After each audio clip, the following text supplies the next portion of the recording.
The Wheel of Food has told me to make a stir fry. And this stir fry is going to have a very nice tuna steak, green beans, mushrooms. What's going to make it special is this.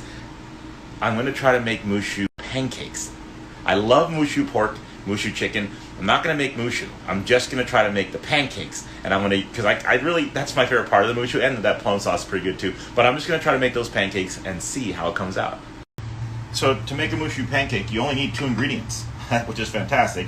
I'm putting in a cup of flour and 3/4 cups of water into that flour. And the water is hot. In a lot of the videos I looked at, it was even boiling, but in others it was hot. I looked at a lot of different videos on how to do this, and I made up my own little version based on what I liked about each one. But I'm starting with really hot water, and I'm going to mix it all in a bowl, and then I'm going to knead this into a ball and let it sit for 20 minutes. So let's get this dough kneaded up. Well, that ratio was not good. I had a total mess here. So I'm going to change the ratio. I looked at a bunch of videos and they were not consistent in it. Some didn't even tell you how much. They just added hot water till the dough formed. So this is not going to come together. So I'm going to try 1/3 cup of water to 1 cup of flour and try again with that. So let me get cleaned up and give it another go. Okay, let's try this again. 1 cup of flour. And this time I'm using 1/3 cup of very hot water. And this might not be enough this time, but at least I can always add more. So we're just going to keep doing this until a nice stiff dough forms. That's my goal, not that soupy mess I just had. The hot water actually starts to like cook the glutens, I guess, or something. So that makes it kind of a real different dough than when you use cold water. Okay, I might add a little bit more water, but it's looking better already. Well, guys, looks like 1/3 cup was the way to go. Now I got myself a nice dough. So there it is, 1 cup of flour, 1/3 cup of hot water. And when I spilled it out of the bowl, I didn't even flour this surface because there was a lot of loose flour still there.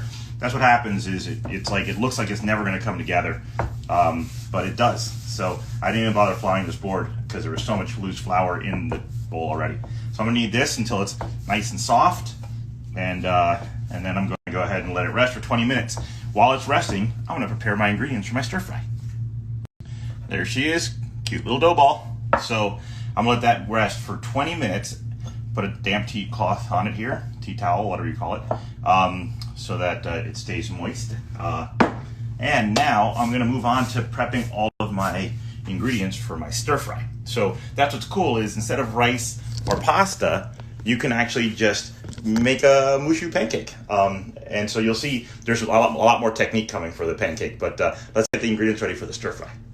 All right, so I've got my green beans prepped. I cut them on the bias. I should have done the same to the scallions, but I totally forgot. It looks really cool when you bias cut just like this on your scallions.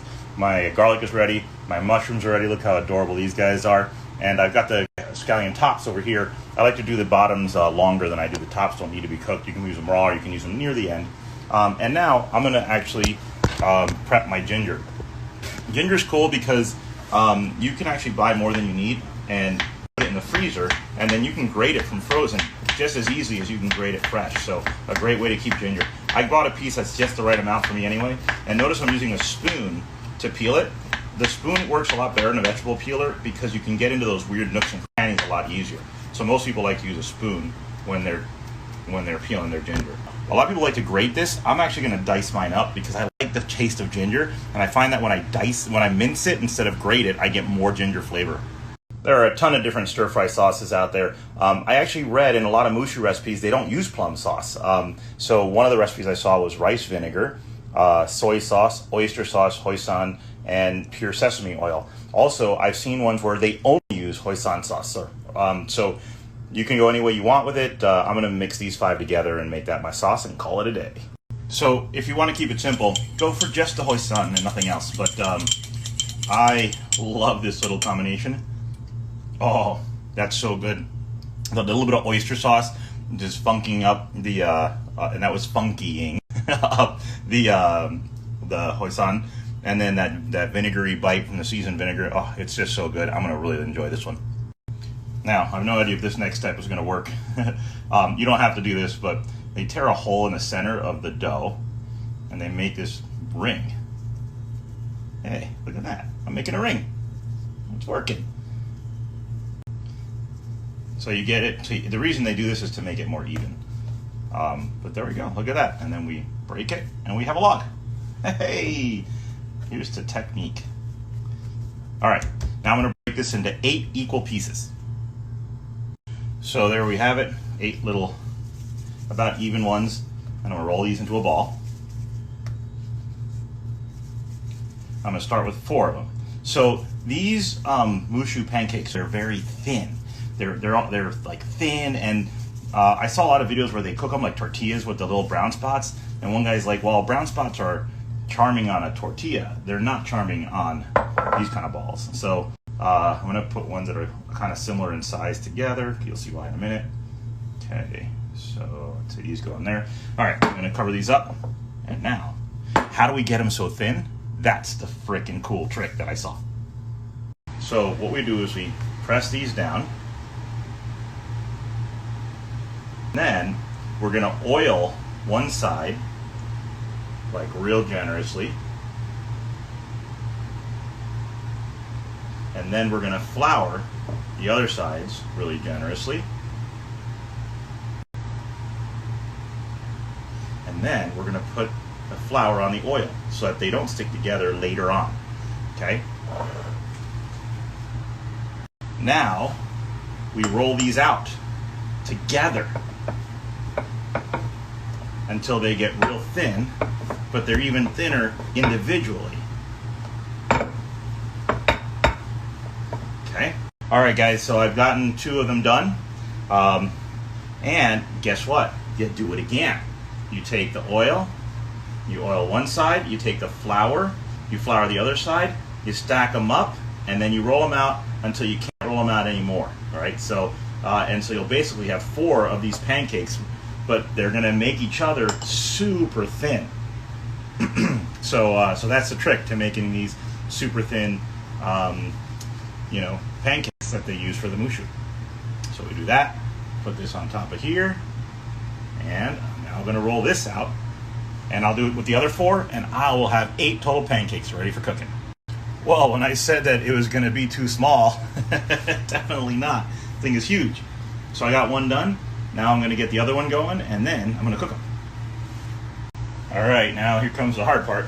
In a dry skillet, I'm going to put one of these in here, one of these little 4 stacks, and I have it on medium-low. Okay, wow, totally filled that up. And if you can, try covering it, and then we're going to let this go 3 minutes.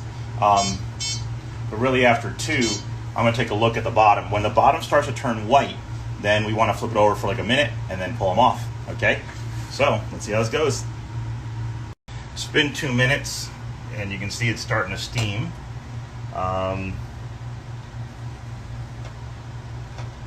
Not turning white yet, so I'll go another minute. And again, you don't want little brown spots like a tortilla. And every video I saw, all of them, they look like tortillas, big brown spots, really cute looking. Except for the one guy, and he's like, you don't want that, and his just are gorgeous. So I'm really kind of going for his because they remind me of what I think I remember the last time I had Mu Shu in an actual restaurant. All right, it's been almost 4 minutes now, and I think they're ready. Yeah, that looks all right, and they're already starting to come apart. So very interesting. What a cool technique, huh? All right, so I'm taking them out, putting this back on the heat. I'm going to throw these on there now and get these going, but you need to separate these while it's still hot. If you wait until it cools down, they might end up sticking together. So you want to do them when they're hot. So let me get this one in here. Okay, get that timer going. And now let me separate these. Now, it's super hot, so they recommend you might want to wet your hands to make it easier to pull apart. All right, well, that's 2. Aha! Oh, look at this, guys. That is incredibly thin. Look at that. You can see my hand right through there because it's so delicate. These are pretty darn authentic, and I'm going to enjoy eating my stir fry with them. Wow. Here we go. Oh, ho, ho. I mean, look how, that's so thin. You can see my fingers. That's amazing. All right, I almost got these done. Probably just in time for, 40 seconds on the other ones. Voila. Okay, so these middle ones are just incredible. Look at that texture. That's gonna be so much fun to eat my stir fry. The outer ones are a little thicker, and they're a little tougher. So I think those middle pieces are like the diamonds, and the outer pieces are, a little bit tougher, but still, how freaking amazing is that? So let's get these other ones and we're good to go. The second ones are done. I pulled them off a little bit earlier this time because I was wondering if that would save the outer ones from being a little crunchier. And it looks like, it's easier to pull them apart. Oh, no, I forgot. The first ones come apart easy. It's these that are the tricky ones. Check it out. 1, 2, 3, and 4. And I'm gonna put the cute ones at the bottom. And I'll put these crustier ones on top, like I did before. But again, look at this, guys. Like, that's not gonna be an issue. My pancakes are ready. I'll just do a quick stir fry here.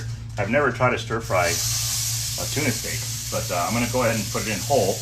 And I like to brush the meat with the oil rather than put it in the wok, because I've actually had oil catch on fire because my wok gets so hot. So put it on the meat. When the meat is against the skillet, there's no oxygen, and so it can't burst into flame down there. But so there we go. So we'll just brush this with oil. I'm gonna get it cooked medium rare, and then I'll take it off and cook the rest, and then I'll add that back in at the end. Let's get a little salt and pepper on here, and we should be ready to go. So just gonna cook this a little bit, medium rare. This is ahi grade tuna, so you can actually eat it raw. Flipping this over. I took it a little farther than I probably should have. But yum yum. Starting out with just the ginger and the scallion, and now the green beans. Get these softened up. I don't like putting in the garlic right away because garlic burns so easily, so I usually wait a little bit into it, and then I add the garlic in. All right. You might consider blanching your green beans first. Probably cook a lot faster. But I did not. Okay. And now I'm going to add a little bit of the sauce.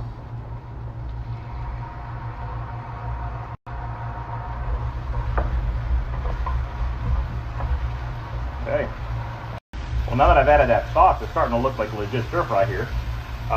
Mu Shu does have scrambled eggs in it, so I'm going to scramble in some eggs here.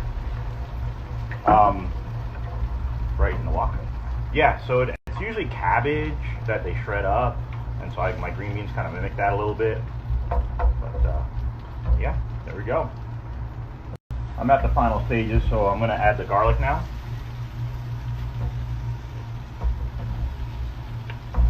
And we are almost there. Almost food time. What I really liked about this was that the pancakes needed to rest for 20 minutes, and so while they rest, you cut up all your veg, and then as soon as you're done with that, it's basically 20 minutes. You can go ahead and roll out your pancakes, and then cook them up, set them aside, and finish your stir fry, which goes really fast. So it's not as easy as rice or some kind of Asian noodles, but it's worth it, I think. I'll find out soon, to try. Well, guys, that was a ride, but I got me a plate of 8 amazing little pancakes. So let's grab one of these. Look at that. Oh, I made that. And because we stacked them 4. So these are one of the middle ones. And you can see here my tuna steak. So let's assemble. I left the sauce in the kitchen, so I'll probably want to go and get some of that. And but meanwhile, let's load one of these guys up. Oh yeah. Well, there we go. And let's roll this bad boy up like a little burrito. Look, you can see the filling through the tiny, delicate tortilla thing.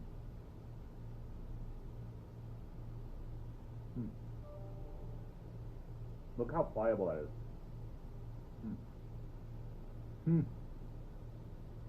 Oh my god. The hoisin sauce is fantastic. If you just have hoisin, don't worry about it. Do that with a little bit of soy. But that little bit of the vinegar, I can taste that. It's so good. And the oyster sauce, I can taste that as well. But the tortilla, the wrap is so, I know it's not tortilla, but it's so delicate and pliable, you know, just like the real deal. I mean, I never thought I could make something like this. And it's so much fun. It's way better than rice and pasta every time. So is it more work? Yeah. Is it a ton more work? Not necessarily. Next time, I'll probably only make 4. So I made 8. So I just cut everything in half and make 4, because I don't think I need 8. What else? Oh, some of the recipes call for putting salt in the dough. The one recipe I like the best, they didn't put salt in, so I didn't. But in the end, I think I should have, because I tasted just the wrappers by themselves. Look at these guys, not a one brown spot on there, just like the guy did. So I hope you enjoyed this one, guys. I had a great time on this one.